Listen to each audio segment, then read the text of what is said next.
David Liebensohn is a software engineer who collaborated with Kim Kardashian on the Kimoji app. He claims he's now living in his car after being financially ruined by her.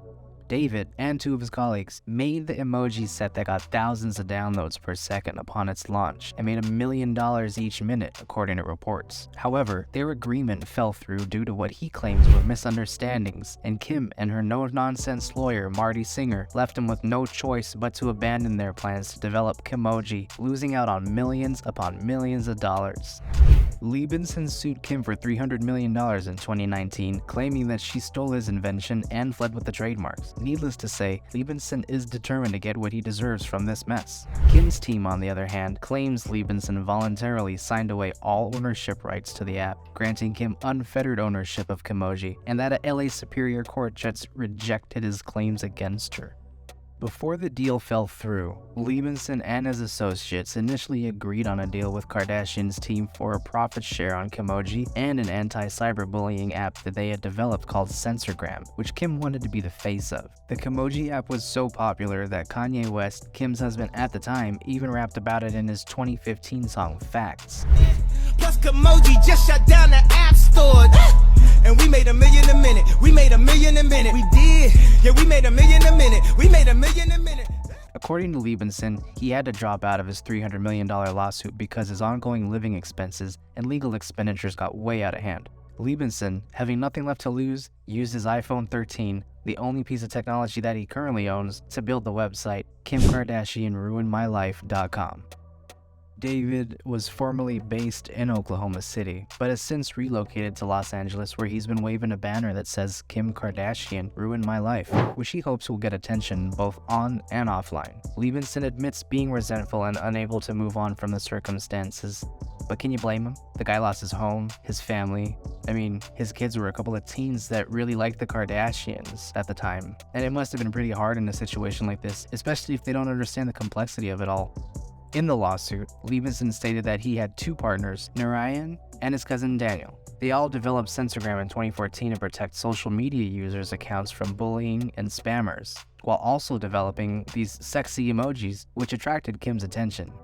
Kim's close friend Jonathan Shaban supposedly arranged a meeting between both parties because Kim loved the idea, and they eventually met at Kris Jenner's house in Calabasas back in July 2014, where Liebensohn's lawsuit alleges that they agreed to a 60-40 split on the Kimoji app, 60% for Liebensohn and his partners, and then 40% to the Kardashians, and then a 50-50 split on CensorGram. According to the lawsuit that Liebensohn filed, Kim Kardashian insisted that her team file the Kimoji trademark so that there was no need for them to bear the costs. But then she called him back right away and flipped the script on him. David Liebensohn said basically, without him knowing, one of his two partners took a picture of some words on a page and sent a screenshot to another colleague just to brag that they were going to be working with Kim Kardashian. Somehow, the information got back to Kim, and it totally interfered with the whole operation. Kim backed out on the deal, and then she threatened to sue them for $5 million.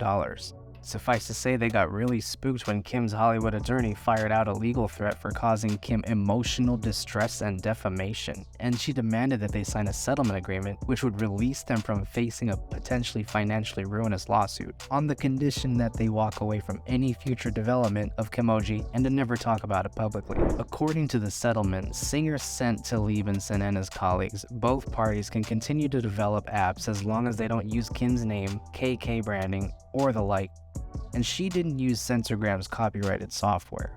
But Liebensohn didn't think either app was worth pursuing if it didn't have Kim's backing, especially if they couldn't use her name or brand. So David Liebensohn did not sign. His two colleagues did, on the other hand, and during these declarations, it was brought to light that one of his colleagues actually signed the settlement for Liebensohn. When the Kimoji app launched back in December 2015, it made about $1 million a minute upon launching. It was so fast that Kim even sent Apple a funny apology on Twitter, saying, "Apple, I'm so sorry I broke your app store." Kim never publicly disclosed how much she made from Kimoji, and she also made a fortune launching her line of Kimoji fragrances back in July 2018. TMZ reported that she made $5 million the first 5 minutes of them being on sale. So Liebensohn's whole life basically fell apart. He put his life savings into the business and had gone all in with Kardashians, who took the Kimoji App and made a fortune after acquiring the rights. Liebensohn's business partnership broke up and the financial stress caused a strain on his marriage. At that point, he filed a $3 million lawsuit, but because Kim was basically a bottomless money pit with an attorney like Singer, Liebensohn, who was using a retired attorney's services, never stood a chance. He claims he was wrongly advised to withdraw from the suit after getting into $200,000 worth of debt from legal fees. At the time, Kim's lawyer said that the lawsuit was ridiculous and absurd, and that Liebensohn had waited 4 years to claim that the agreement wasn't binding and then filed the meritless lawsuit after unsuccessful arbitration. One of Kim Kardashian's reps even pointed out that Liebensohn's claims were rejected by an arbitrator and a judge in Los Angeles Superior Court in favor of Kim in 2020. David Liebensohn sold his house to fund the lawsuit after putting everything else into his business, which was about $2 million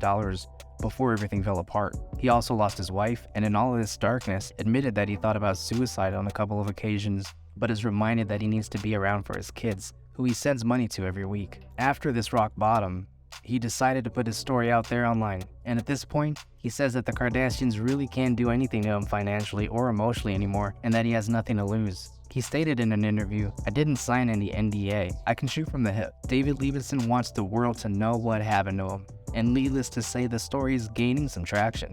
Only time will tell what comes of this. But until then, he sleeps in his car so he doesn't have to pay rent, showers at a gym, and does gig jobs for Amazon Flex, DoorDash, and Grubhub. You can find more information about this in much greater detail on the website David created, Kardashian-Ruined-My-Life.com. Do you think he deserves justice for what happened, or are you on Team Kim? Tell us in the comments. Also, be sure to like the video, subscribe to the channel, and hit the notification bell for more updates on this story and for other celebrity news and gossip. Till next time, that was the gist.